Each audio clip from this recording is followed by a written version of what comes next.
Buen día. En este video abordaremos el tema taquicardia y bradicardia. Mi equipo está conformado por Anet Giselle Hermosillo Vinade, Ana Yancy Barrios Amarripa, Ana Liliana de la Encarnación Torres Leal y Samuel Basalva Rodríguez. Somos parte de la sección 44 de la materia de urgencias con el Dr. Sergio Edgar Zamora Gómez. Antes de comenzar, debemos de recordar que el corazón humano, en situaciones normales, se va a ver como una bomba, la cual va a circular sangre de un lugar a otro. Este proceso se puede ver dentro de un electrocardiograma, en donde encontraremos diferentes partes, como sean las ondas, los intervalos, los segmentos y los complejos, ya sea un ejemplo, la onda P, R, T y Q, el segmento PQ o el complejo QRS. A medida que la sangre va circulando, podemos ver cómo este va avanzando. Ahora, propiamente para ver este tipo de anormalidades en el corazón, vamos a comenzar con la arritmia. Se puede decir que la arritmia va a ser la falta de ritmo. Ahondando más, estos van a ser ritmos anormales o interrupciones en la regularidad de un ritmo normal. Esto tiene que ver con el tema a presentar, ya que dentro de la misma clasificación de las arritmias es donde vamos a poder encontrar las taquicardias y las bradicardias.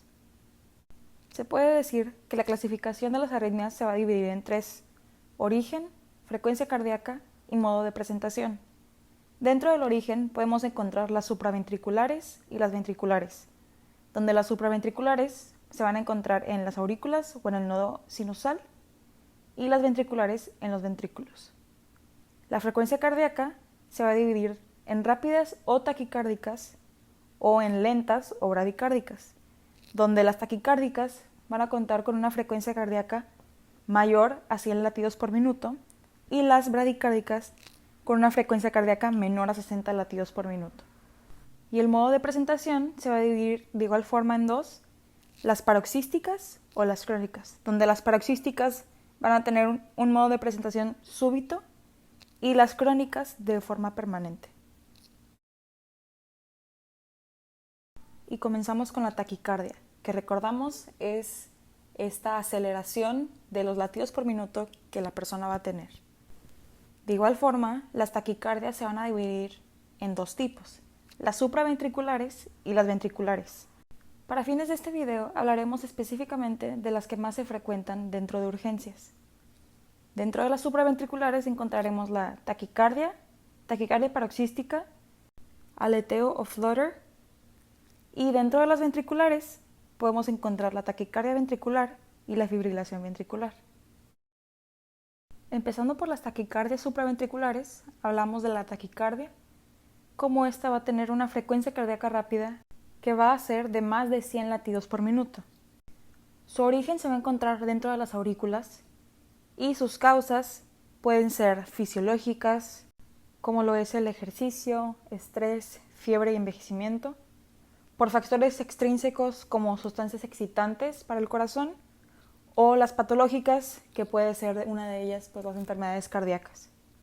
Los síntomas que se pueden presentar pueden ser palpitaciones, dolor en el pecho, síncope, falta de aire y un pulso acelerado.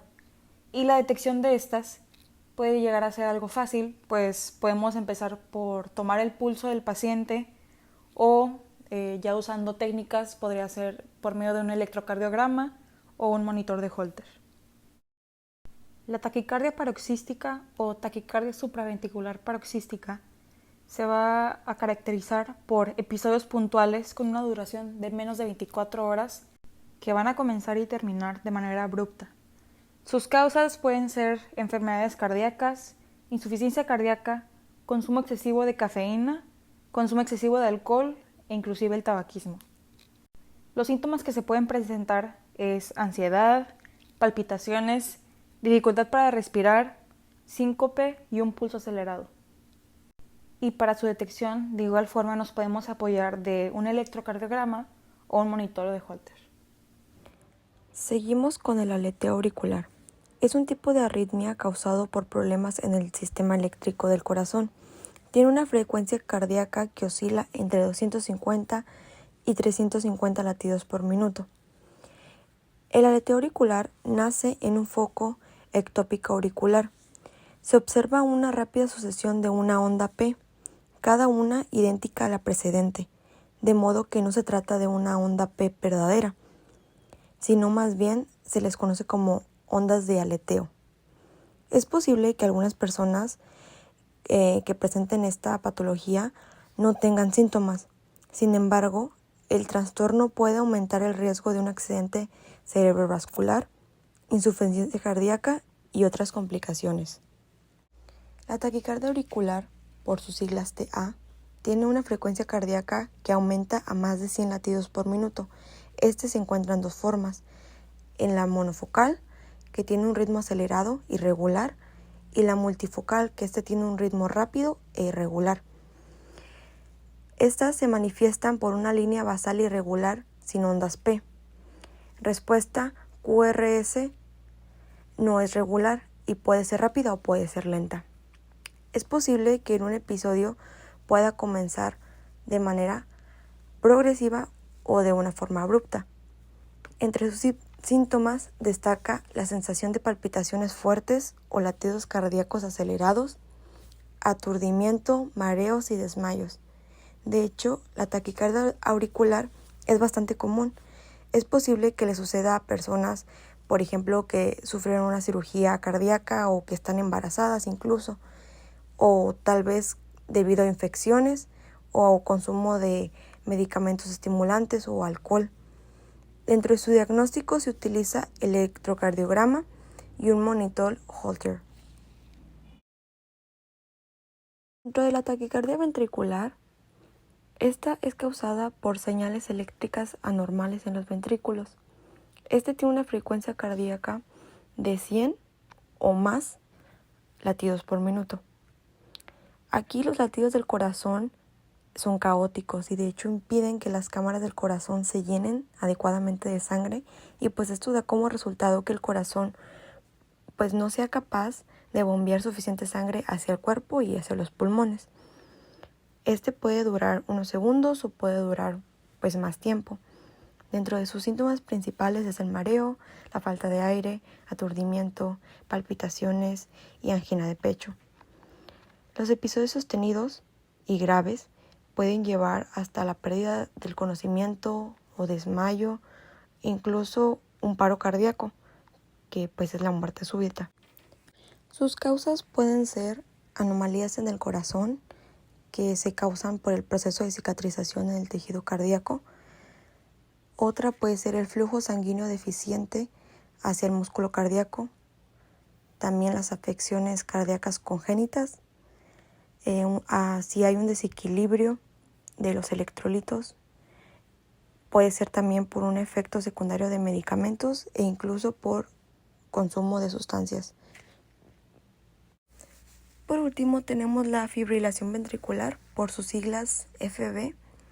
Aquí los ventrículos se contraen de forma muy rápida y descoordinada, y obviamente como resultado es que el corazón pues no bombee sangre al resto del cuerpo. Se puede identificar de manera fácil en el electro por su aspecto de total irregularidad. De hecho, es una emergencia que requiere atención médica inmediata, porque normalmente causa una muerte cardíaca súbita. Dentro de sus síntomas encontramos el colapso y la pérdida del conocimiento como los más comunes, pero también podemos encontrar el dolor en el pecho, taquicardia, mareos, náuseas y falta de aire. Algunas de sus causas pueden ser por un problema en las propiedades eléctricas del corazón o la interrupción del suministro de sangre al músculo cardíaco. Aquí el tratamiento tiene que ser de emergencia.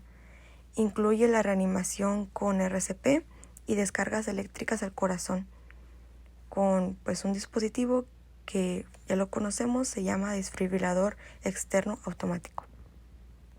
Ahora pasamos con la bradicardia, que es otro tipo de arritmia, es decir, una alteración del ritmo cardíaco, que se caracteriza por una frecuencia cardíaca inferior a la normal y que en la mayoría de los casos no es patológica. La bradicardia puede ser un problema grave si la frecuencia cardíaca es extremadamente lenta y el corazón no puede bombear suficiente sangre rica en oxígeno al cuerpo. Si esto ocurre, se presentan síntomas, aunque no siempre se dan. En dado caso que el paciente los tenga, puede presentar falta de aliento, debilidad, mareos, cansancio, dolor en el pecho, confusión o problemas de memoria, síncope, aturdimiento y fatiga. El diagnóstico puede ser mediante pulso manual, el cual se puede tomar en 10 puntos, aunque los más importantes son la arteria radial, cubital, braquial y carótida. Se puede realizar un electrocardiograma, pero solo se diagnosticará si se presenta una bradicardia al momento, ya que puede ser por momentos espontáneos causados por otra enfermedad, como pueden ser alteraciones en la tiroides. O bien, un diagnóstico efectivo sería por medio de un monitor Holter por medio de 24 horas. Entre las principales causas se encuentran los cambios en el corazón por el envejecimiento, las enfermedades que dañan los sistemas eléctricos del corazón, tales pueden ser la endocarditis y miocarditis, afecciones que puedan desacelerar impulsos eléctricos como el hipotiroidismo y medicamentos antiarrítmicos para el corazón y opioides. Existen distintos tipos de bradicardia. La bradicardia sinusal, que es cuando los impulsos del nodo sinoauricular tienen una frecuencia menor a 60 latidos por minuto. La enfermedad del nodo sinusal y bloqueo sinoauricular es causada por problemas en el nodo sinusal. Y por último se tienen los bloqueos auriculoventriculares, que es cuando el impulso eléctrico no se conduce de las aurículas a los ventrículos. Hay distintos grados, grado 1, grado 2 y grado 3, que serán explicados más adelante. Comenzando con los tipos de bradicardia, tenemos a la bradicardia sinusal. En ella, el ritmo cardíaco se inicia en la parte normal del sistema eléctrico, que es el nodo sinoauricular, pero el latido es lento, es decir, menos de 60 latidos por minuto. Las principales causas es la edad avanzada, el hipotiroidismo, el incremento y la disfunción del tono vagal. No requiere tratamiento, aunque en los casos graves se utiliza un marcapasos para regular el ritmo cardíaco. Dentro de la bradicardia sinusal existe un tipo de bradicardia llamada bradicardia sinusal fisiológica, que se da en personas jóvenes, atletas y algunos adultos mayores. Este se da mayormente cuando está en reposo o dormidos, y en ella se pueden observar frecuencias de entre 40 a 60 latidos por minuto. La enfermedad del nódulo sinusal es un tipo de trastorno del ritmo cardíaco que afecta al marcapasos natural del corazón, el nódulo sinusal, que controla los latidos. Esta enfermedad provoca latidos cardíacos lentos, con pausas, ya sea periodos prolongados entre latidos o latidos irregulares, arritmias. Los signos y síntomas pueden incluir sensación de latidos cardíacos acelerados y aleteos, dolor o molestias en el pecho, confusión y mareos, desmayos o la sensación de un desmayo, fatiga, falta de aire y un pulso más lento, es decir, la bradicardia. La enfermedad del nodo sinusal y sinoauricular tiene distintas características, tales como la bradicardia sinusal, que es cuando el nódulo sinusal produce un latido cardíaco más lento. El paro sinusal, cuando las señales del nódulo sinusal son pausadas y provoca que se omitan latidos. El bloqueo de salida sinoatrial, cuando las señales hacia las cavidades superiores del corazón se bloquean, provocando las pausas o la omisión de latidos. La incompetencia cronotrópica, que es cuando el ritmo cardíaco está dentro de la frecuencia normal en reposo, pero no aumenta tanto como debería cuando se realiza actividad física. Y por último, el síndrome de taquicardia-bradicardia, que es cuando la frecuencia cardíaca alterna entre ritmos inusualmente lentos y rápidos. Muy frecuentemente tienen una larga pausa entre los latidos cardíacos. Ahora vamos a hablar un poco acerca del nódulo auriculoventricular. El nódulo auriculoventricular es la única conexión entre aurículas y ventrículos. Una de sus principales funciones, además de conectar, es retardar y limitar los impulsos que llegan de las aurículas a los ventrículos. Tenemos que su localización se encuentra entre la vena cava superior y la vena cava inferior. Un bloqueo auriculoventricular es un trastorno en donde los impulsos auriculares son conducidos con retraso o bien no son conducidos en absoluto a los ventrículos en un momento en que la vía de conducción auriculoventricular no está en un periodo refractario fisiológico. Hablando acerca de la presentación clínica de las bradiarritmias, tenemos que podemos encontrar desde signos electrocardiográficos asintomáticos, los cuales son más comunes en el grado 1 y en el grado 3 son raramente sintomáticos, como otros síntomas como lo son el síncope, síntomas de insuficiencia cardíaca como la disnea y la angina, y otros síntomas un poco más generales como el mareo, la fatiga y la letargia. Bueno, existen diferentes tipos de bloqueos auriculoventriculares, los cuales van a ir desde grado 1, los cuales son menos graves, hasta tercer grado, que puede ser un bloqueo completo. Tenemos que el bloqueo auriculoventricular de primer grado se define como la prolongación anormal del intervalo PR mayor a 2 segundos. Cada onda P está seguida de un complejo QRS, pero con un intervalo prolongado de forma constante. Suele ser asintomático y tiene un mejor pronóstico.